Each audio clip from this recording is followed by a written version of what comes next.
जो भी धार्मिक स्थल है एज इट इज़ होगा। उसके बावजूद भी इन मुद्दों को उखाड़ने का मतलब सिर्फ यही होता है कि कुछ लोगों को गुमराह करके और भारत की गंगा जमनी तहजीब को बर्बाद करके और तरक्की के रास्ते पर न ले जा करके इन मुद्दों में भटका के रखना है। मगर सच्चाई छुप नहीं सकती बनावट के उसूलों से और खुशबू आ नहीं सकती भाजपा के फूलों से।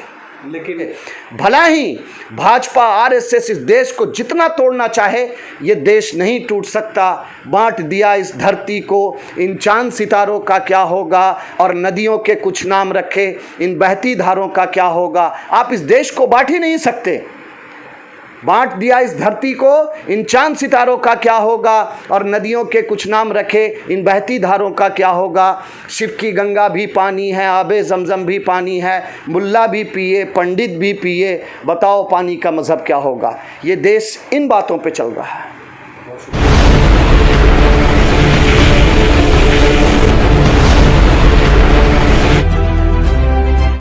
नमस्कार आदाब दोस्तों, आप सभी का जनता टीवी हिंदुस्तान में स्वागत है।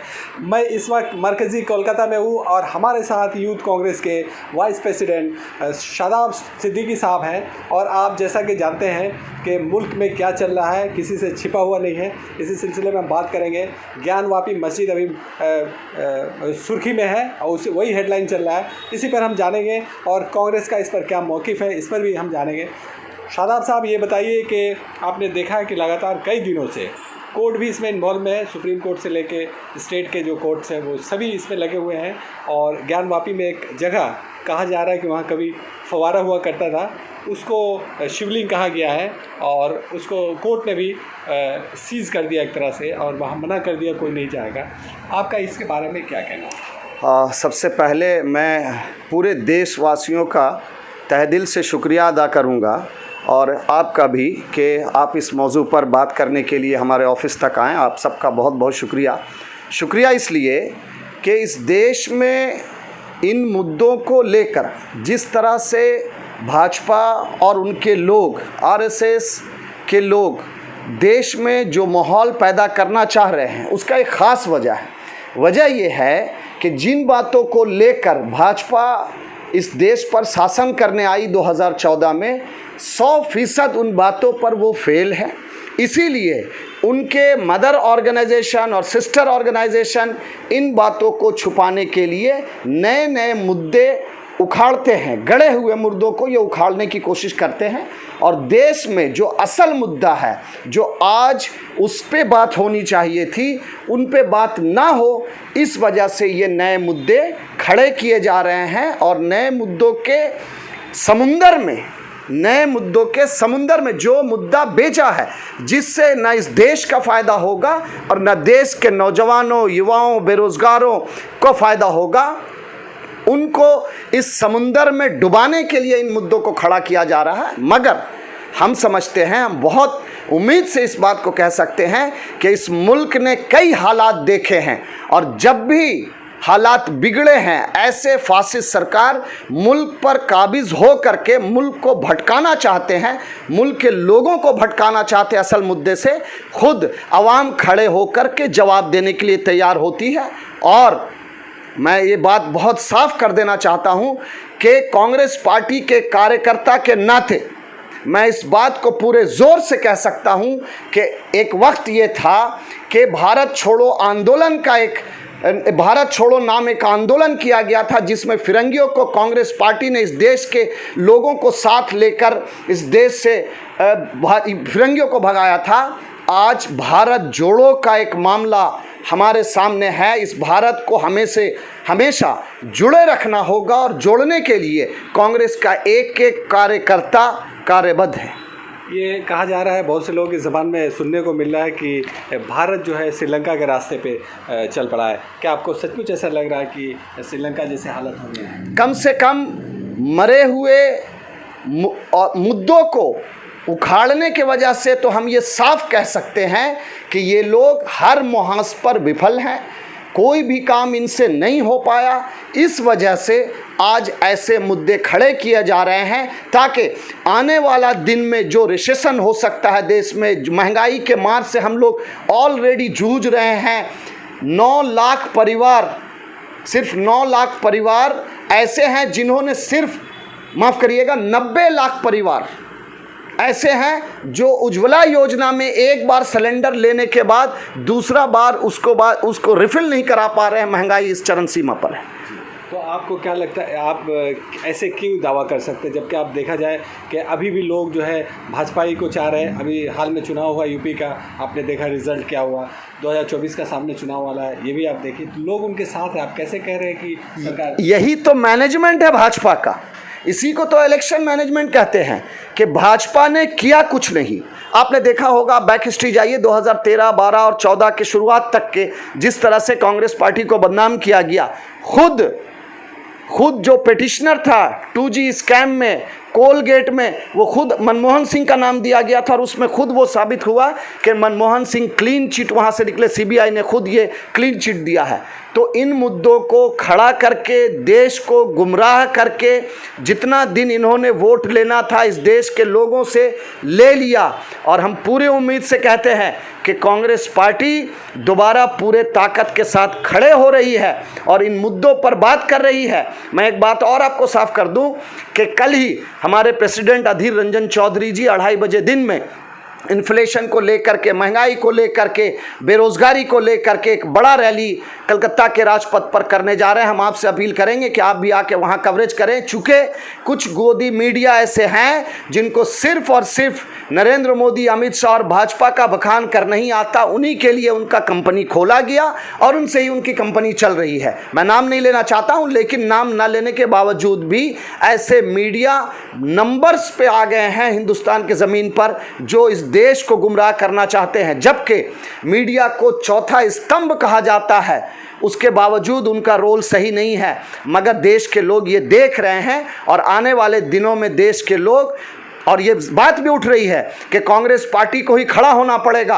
कांग्रेस पार्टी खड़े होने के लिए, देश के लोगों के मुद्दों की लड़ाई के लिए कार्यबद्ध है और आने वाले दिनों में करारा जवाब बीजेपी को आने वाले दिनों में भारत की जनता देने जा रही है। और आप लोगों को देखा गया है कि बुलडोज़र पर एतराज़ कर रहे हैं, जबकि बुलडोज़र वहीं चलाया जा रहा है जहां इलीगल कंस्ट्रक्शन है। ये आपका सवाल बहुत उम्दा सवाल है।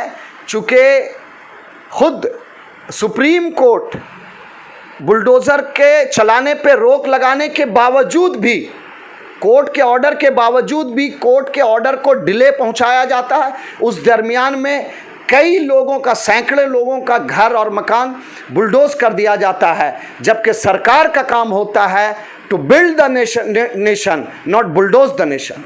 तो ये तमाम चीज़ों में कांग्रेस को कहीं नहीं देखा गया एतराज़ करते हुए, जबकि बिंदा करात जो थी वो खड़ी हो गई थी। हाँ, इसीलिए मैं कहता हूँ कि मीडिया को अपनी जिम्मेदारी से हटना नहीं चाहिए। और आपने जो ये सवाल किया ये तीखा है, मगर मैं इस सवाल को गलत मानता हूँ। क्योंकि कांग्रेस पार्टी के और माइनॉरिटी के चेयरमैन इमरान प्रतापगढ़ी और पूरा कांग्रेस का अमला वहाँ जाने की कई बार कोशिश किया, लेकिन उनको वहाँ से निकाल दिया गया।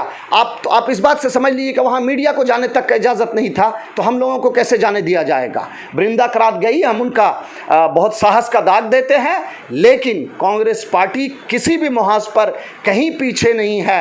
हाँ, ये और बात है कि कुछ मीडिया कांग्रेस पार्टी को के हाथ से बचाने के लिए, बीजेपी को ज़्यादा हाइप देने के लिए और बीजेपी को ही फ्रंट लाइन पर रखने के लिए इस तरह का हरबा खेल रही है, जो आने वाले दिनों में इसका जवाब जनता देने की है।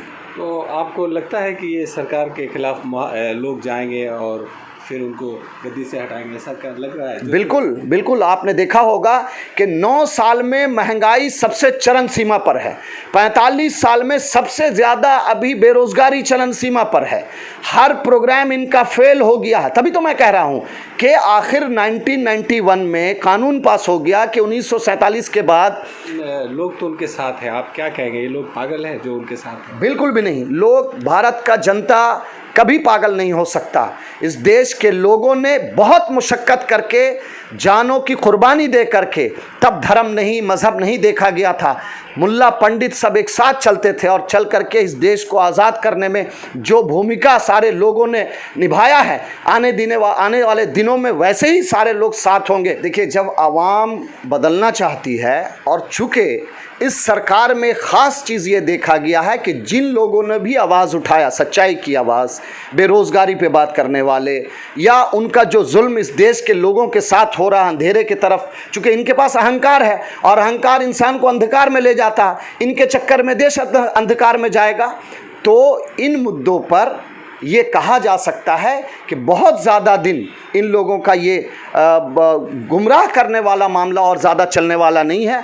और श्री राहुल गांधी जी ने जिस तरह से कांग्रेस पार्टी के कार्यकर्ताओं को इस बात को कहने की कोशिश की है, और ये बात का वहाँ से एक इन्फॉर्मेशन आया, एक ऑर्डर आया कि अब कांग्रेस पार्टी का एक एक कार्यकर्ता इस बात को पहुँचाएगा कि अगर हमने सही फैसला नहीं लिया, अगर हम अब भी नहीं जागे, अगर हम अब भी इन मुद्दों को मुद्दा न समझे, तो आने वाले दिनों में बहुत बुरा हाल इस देश का हो सकता है। उससे बचाने के लिए देश का 130 करोड़ आवाम खड़ा होगा और ऐसे फासिस्ट सरकार को यहाँ से उखाड़ फेंकेगा। बहुत जिम्मेदारी और बहुत उम्मीद से इस बात को कह सकते हैं। लेकिन आप कांग्रेस का दावा कर रहे हैं कि उनकी सरकार आएगी और आवाम कांग्रेस को वोट देगी, लेकिन आप देख रहे हो कि जितने स्टेट्स हैं, रियासतें हैं, वहाँ लोकल पार्टीज़ है, जैसे टीएमसी, या उधर चले जाए बिहार में नीतीश कुमार, तो सारे ज़्यादातर रियासतों में इस तरह की पार्टियां हैं और बहुत से रियासतों पर बीजेपी का कब्जा है। कांग्रेस के आप देखें तो 2-4 अगर स्टेट्स हैं तो हैं। तो ऐसी सूरत हाल में कैसे दावा कर रहे हैं कि कांग्रेस की सरकार? नहीं, आपका कहना ठीक है कि इस देश के कई सारे स्टेट्स में रीजनल पार्टी बहुत मजबूत हुई है,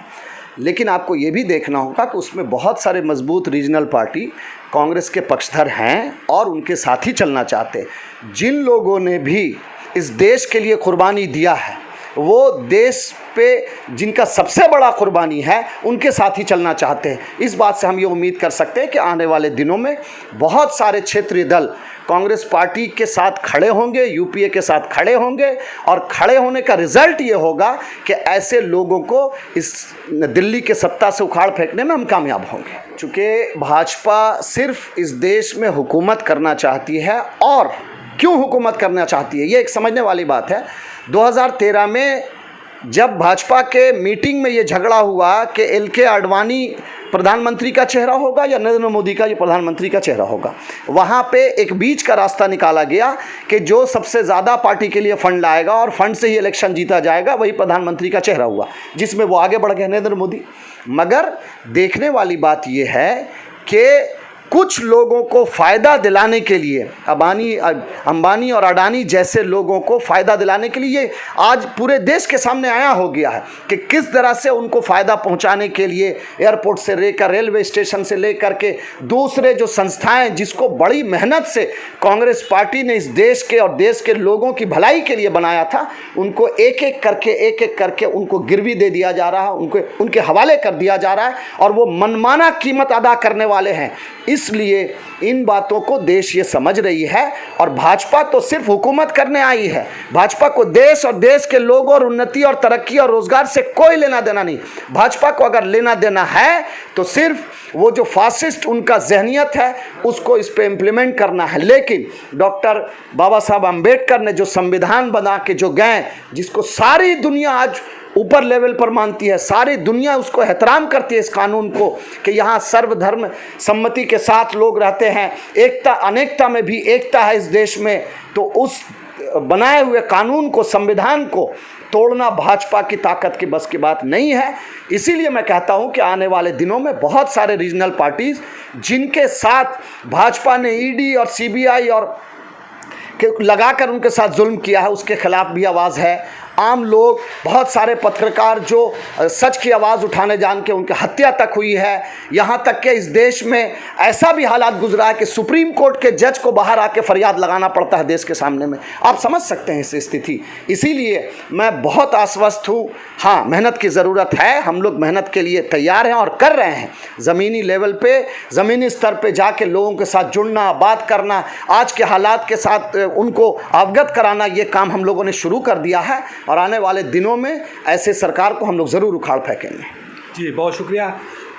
ये थे शादाब सिद्दीकी साहब। और जैसा कि इन्होंने कहा कि पुरुमीद है, उम्मीद का दामन इन्होंने नहीं छोड़ा है और इन्हें लगता है कि एक बार फिर जो है कांग्रेस सरकार होगी और लोग जो बीजेपी से बेजार हो चुके हैं, ऊब चुके हैं और उन्हें समझ में आ जाएगी एक ना एक दिन ये बात, और आगे चल के वो लोग फिर एक बार पलट कर कांग्रेस के साथ कांग्रेस का दामन थाम लेंगे। और इनका ये भी कहना है कि जो रीजनल पार्टियाँ हैं वो भी कांग्रेस के साथ जाना चाहती हैं और जा रही हैं। आपने महाराष्ट्र का मिसाल आप देख सकते हैं इस तरह से।